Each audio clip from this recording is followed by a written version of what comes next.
Jouer la comédie. L'expression c'est jouer la comédie. Jouer la comédie traduit faire semblant ou faire comme si. Un exemple. Exemple. Je sais que l'on prévoit de me licencier. Je joue la comédie en témoignant mes admirations pour l'institution. Je reprends l'exemple. Je sais que l'on prévoit de me licencier. Je joue la comédie en témoignant mes admirations pour l'institution. Là, jouer la comédie traduit faire semblant. Jouer le jeu. Avoir du culot. L'expression c'est avoir du culot. Avoir du culot traduit avoir du courage, avoir de l'audace, oser, etc. Pour mieux comprendre, on prend un exemple.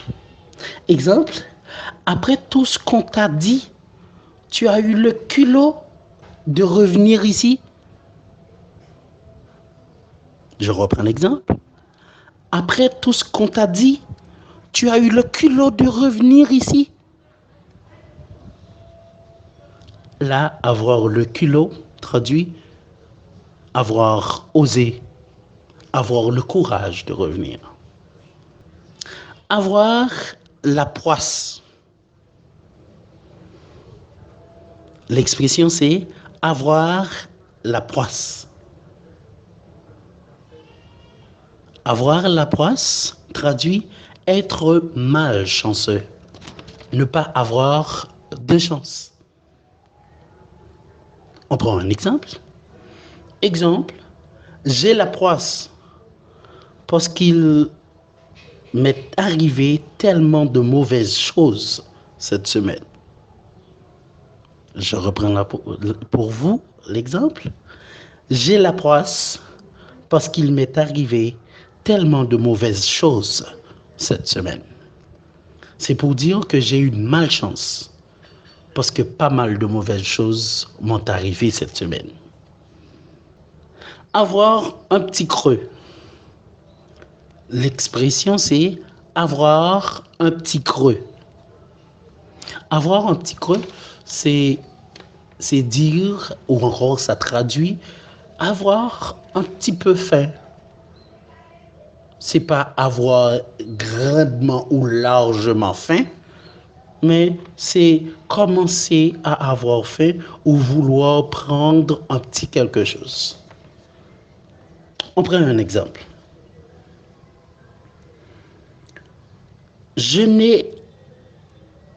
n'ai encore rien mangé ce matin.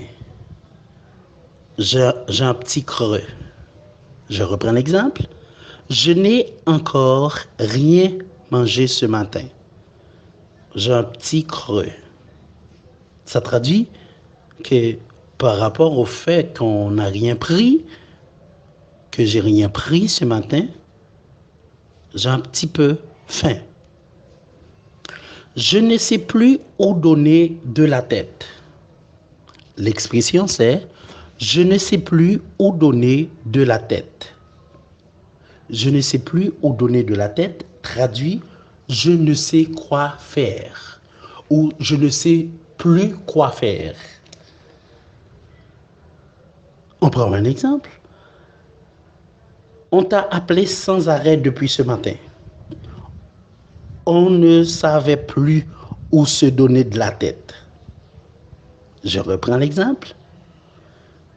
On t'a appelé sans arrêt depuis ce matin. On ne savait plus où donner de la tête.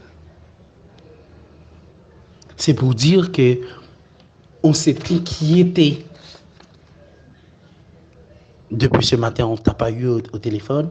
On s'est inquiété. On s'est fait du souci. C'est dingue. L'expression c'est dingue.